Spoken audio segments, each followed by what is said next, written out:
Topic of this presentation is searching normal NIST search with chromatogram results. It includes both a video and a handout. Many things are discussed in the handout that will not be presented in the video, so please check out the handout for additional information.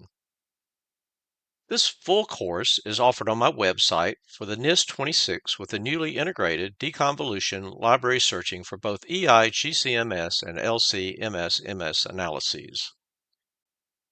So what are the reasons for sending results from the chromatogram window to the normal libsearch window? The search results in chromatogram only show the best results, in other words, only one, while libsearch shows alternative candidates that can be considered. Chromatograms only capable of performing MSMS and hybrid search with the precursor automatically specified.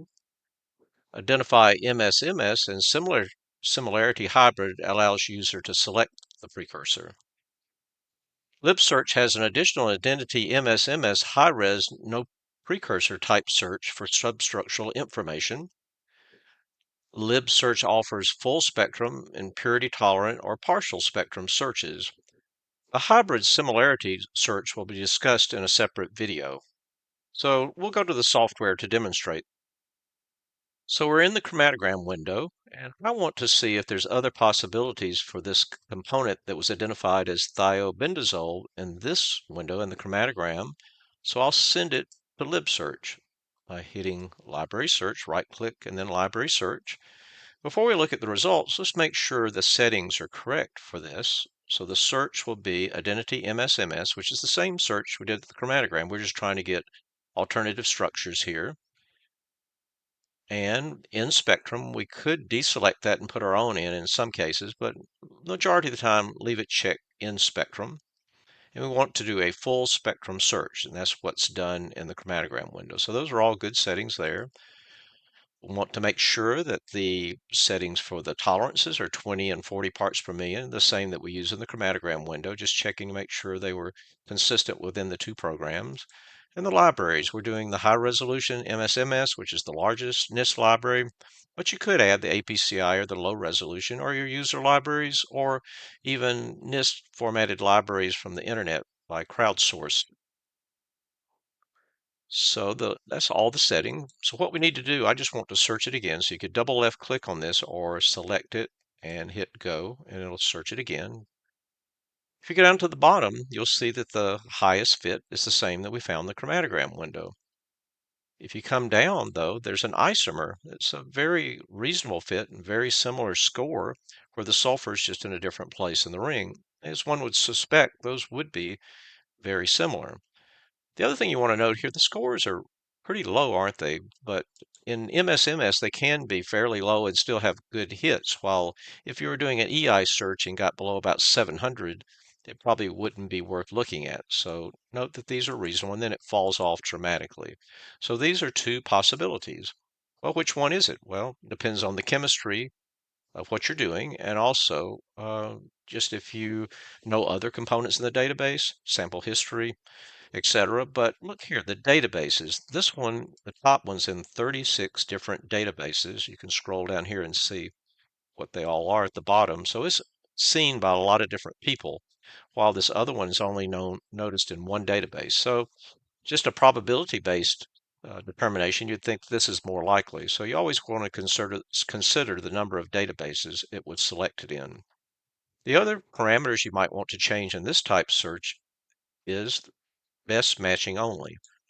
See if you went from 147 spectra in the list, when you put best only, it went down to 28.